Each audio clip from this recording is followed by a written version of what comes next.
Yo, what's going on, everybody? It is Monday, December 11th. Hope you had a nice weekend. I don't enjoy making these videos anymore, I have to be honest with you. So some of you are going to have to subscribe to my service because this is just going to be sporadic every once in a while. That's it. I don't like making them. But I decided to put one out today, so here we go. Not a lot to talk about. Everything that is forthcoming, I've been telling you guys about. The main event, well, there's actually a bunch of things this week. First of all, let me start off with the crazy monetarist crap nonsense, which is going to be, we got 3 central bank meetings this week, but the biggie is Wednesday, and that's going to be the Fed. And of course, all these monetarist zombies. And I'm really tired of talking about this, folks. It's just, the more I look at it, it's just absolute insanity. And I mentioned something about this just to kind of deviate from my thoughts here for a second. Last week, I think it was Thursday, there was some rumor that hit the market that the Bank of Japan was going to abandon its negative interest rate policy. And what do you think happened? I mean, the Bank of Japan right now, has a negative 10 basis point policy rate. And that's been in effect for a really long time, all right? And it's one of the reasons which I have discussed in the past as to why Japan has not suffered from really high inflation like a lot of these other countries where the central banks have been raising interest rates. And when you think about it, Japan should have been hit really hard when oil prices shot up to over $100 a barrel, and energy costs, skyrocketed because of the sanctions on Russia and Iran and Venezuela.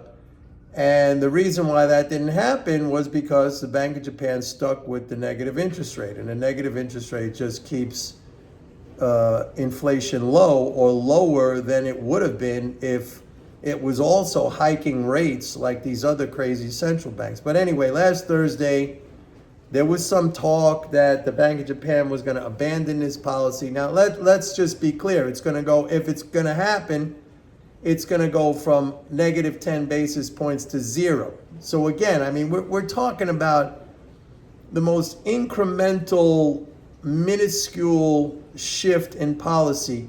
And there was this huge stampede into the yen.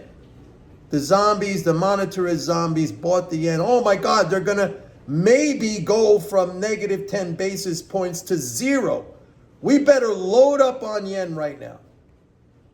And I said last week, first of all, I said that the move was not going to last.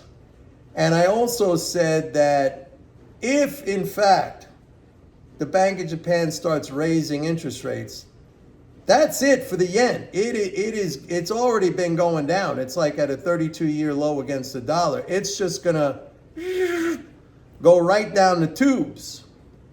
And I'm surprised to see, well, it hasn't come to fruition yet, but if the Bank of Japan is actually considering this, then they will have fallen in line with all these other monetarist central banks. But anyway, the point I want to make here is that the reaction, the knee-jerk reflex reaction by these psychotic monetarist zombies piling into the yen, all of those gains since last Thursday have been erased, okay? Now, I sold the yen on that, and I'm short the yen. All of those gains have been erased, all right? If you can't, I've given you so many examples of this I don't even know, another word other than psychotic, psychosis, deranged, monetarist derangement syndrome. If you can't make money from their behavior, I've given you so many examples of, how they sabotage themselves through their lack of understanding, and how you can so easily predict what they're going to do and how they're wrong every single time. I mean, we saw it with this whole entire regime of interest rate hikes by the Fed. The market's about to hit new all-time highs, of which it's going to happen, even if we get a pullback right now from the tax strain, which I'm going to talk about in a second. But last week and leading up until today was another prime example of how this deranged psychotic behavior just, it plays out over and over and over again because of this body of ignorance that is embraced and considered the norm on the part of these believers in monetarism, okay? So, I mean, that was one thing. Now, coming up this week, we have the Fed meeting, we have the ECB meeting, and we have the Bank of England meeting. Those two, the latter two, ECB and Bank of England, they're going to be on Thursday. No rate changes are expected, and no rate changes expected by the Fed. However, the monetarist zombies are going to be glued to the Fed's statement for any indication of a pivot. Like, I'm already seeing this in some of the commentary. Are they going to pivot? Are they going to pivot? Are they going to mention a pivot? Is a pivot coming? Is it going to come to a pivot? I mean, this is insanity. And they may get, I'm telling you this right now, they may get that little tidbit thrown out there by the Fed. I don't know. I don't speculate on that. To me, that's gambling. I wait and I see what the Fed says. And then I know once the Fed makes a statement, I know what their reaction is going to be. And then what do? I go against that reaction because it is based on a total lack of understanding as to the true effect of monetary policy. As a matter of fact, it's not even a lack of understanding. It's a backwards understanding. So we got the Fed meeting on Wednesday. We got the ECB and the Bank of England. So there's going to be a lot of fireworks this week, folks. A lot of fireworks. But the big thing comes on Friday, because Friday is the 15th of December, and that's the quarterly corporate tax strain. And I've been telling you guys about this for months, really. I mean, I spelled the whole thing out every time there's a quarterly interest payment, every time there's a quarterly tax strain. I mean, I'm months and quarters ahead of everybody. I don't take the data from 30 days ago or last quarter and say, oh, it was that, so it must be this. No, I tell you in advance. And I tell you that once we get through this tax strain on December 15th, which there will be a correction, okay? And that's a correction you want to buy into. It's going to be off to the races until like February 14th, February 20th, which will be another peak in the fiscal flows. Nobody's telling you this stuff. I shouldn't even be telling you this stuff. Really, I don't know why I am telling you this stuff. But that's what's going to happen. I don't say maybe it's going to happen. Possibly it's going to happen. It might happen. It might not happen. If it happens, then, No, I tell you, this is what's going to happen. I also said that, I said way back that if we have if Congress agrees on a continuing resolution, when that came up for a vote at the end of September, I said the market is going to make new all-time highs with this correction here that we're coming into in December. I told you that was going to happen.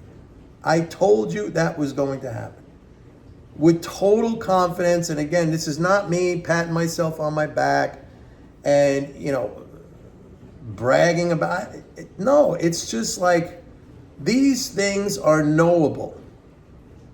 And again, it's not me having some access to some secret information. No, it's just like if you understand this stuff if you understand MMT, if you understand, and I shouldn't even say if you understand MMT, because there are MMT scholars out there, and I won't mention names, but big scholars in MMT who don't even follow this stuff.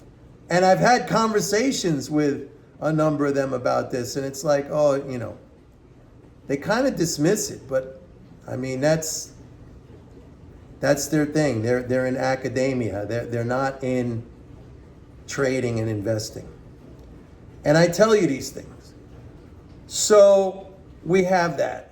The other thing I told you over the last 3 weeks was that gold producers were selling into the gold rally. Now gold shot up. I think it hit like 2150 on a wild day last week when there was like over 100-point range. And I said, you don't, in physical commodities, you don't fade the producers, right? In cash settled commodities, the indicators are not as strong, okay? You got like in the S&P, in Treasury, stuff like that, cash settled commodities, it's not as good as an indicator. But in physical commodities where you have to deliver physical, like gold or oil, don't fade the producers. And I said there's going to be a pullback. So we went from 2150, we're down below 2000.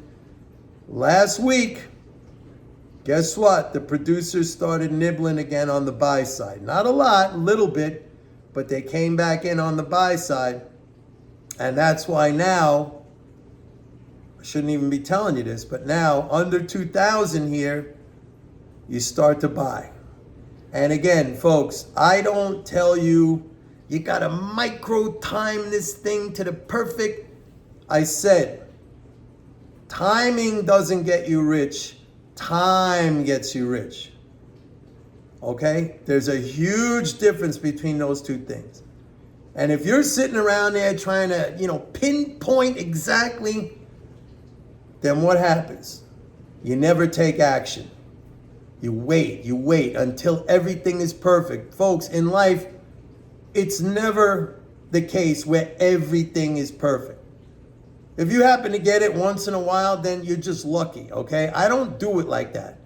I see producers are buying now. As the market comes down, I slowly buy in. I don't know where it's going to go, but I know I want to be a buyer right now. That's how you do it. And you manage your position so that you don't overextend yourself. Okay? And I've been telling you that oil producers been doing the same thing. They've been buying down here. 6 weeks in a row, and they've been net long futures, which is a rarity. I said that's like seeing Bigfoot, or that's like seeing the UFO. They've been net long futures since May 1st or May 2nd, something like that. 7 months. More than 7 months. 7 months and a few days, they've been net long futures. Oil producers, who are producers, they own the physical. They have the physical. Why would they need to be long futures? We used to call that in the trade the Texas hedge. Because it's not, you're long the physical and you're long the futures, you must really see something bullish there. Or, if you're short the physical and short, that's another example of what we used to call the Texas hedge. And that was kind of like a comical or derisive term. Anyway, so that's the story with gold. So that's how it's going to play out, folks. We got the tax drain on the 15th, and that usually lasts, into December 20-something. And then you get the so-called Santa Claus rally. See, it's funny because people, they've come up with these terms to describe certain times in the market, but they don't understand the dynamic behind it, right? You got sell in May and walk away. Why is that? Because you get a giant tax drain in April when everybody has to pay their taxes. Okay? You get the Christmas rally. Why is that? Because you get the last tax drain of the year on December 15th, then the flows start to come back, that swimming pool starts to fill up again, and boom, you rise all the way into mid-February, which is the peak of the fiscal flows, right? You get the summer rally. Why is that? Because you get, that's after the June 15th corporate tax drain, same effect, right? The tax drain in mid-June, then the flows start to come back, the swimming pool fills up again, then you get the August quarterly interest payment, so you get the summer rally. But they don't know, so they make up these kind of, funny terms or descriptions to explain to themselves. It's like ancient tribes. When they saw lightning, right? They didn't know what lightning was, so they were like saying, the gods are angry. The gods are angry. The sky is on fire, right? Don't think we've evolved so much when it comes to, don't think we've evolved so much from these ancient tribes and these ancient peoples. The gods are angry. The summer rally. Sell in May and go away. Why? They have no idea why. They just see it. It's funny because they see it over and over and over again, and nobody tries to sit down and figure out, well, why is that happening? No, because the gods are making it happen, right? The gods are making it happen. Anyway, you got to go sign up for my report. I'm not going to be doing these very often anymore. I don't even like doing these things. I don't like doing these things. So that's it. I'm telling you exactly what's happening. I'm telling you exactly what to do. If the Bank of Japan changes their policy, you short the yen, you buy this dip in gold right now under 2,000, and you just scale down buy. Oil's going to pop higher. I don't know how much higher, but I tell you that there's a lot of good buying down here by strong hands, producers, swap dealers. We got the 15th of the month now is a tax drain. After that, you're going to get the Santa Claus rally. Nobody tries to figure out why that's happening. All the way into February. I tell you, I spell it out for you. Exactly, I spell it out for you. I'm not one of these, it's going to happen one day. Someday it's going to happen. Just you wait and see. Just you wait and see. It's going to happen. One of these days, it's going to happen. One of these days, eventually it's going to happen.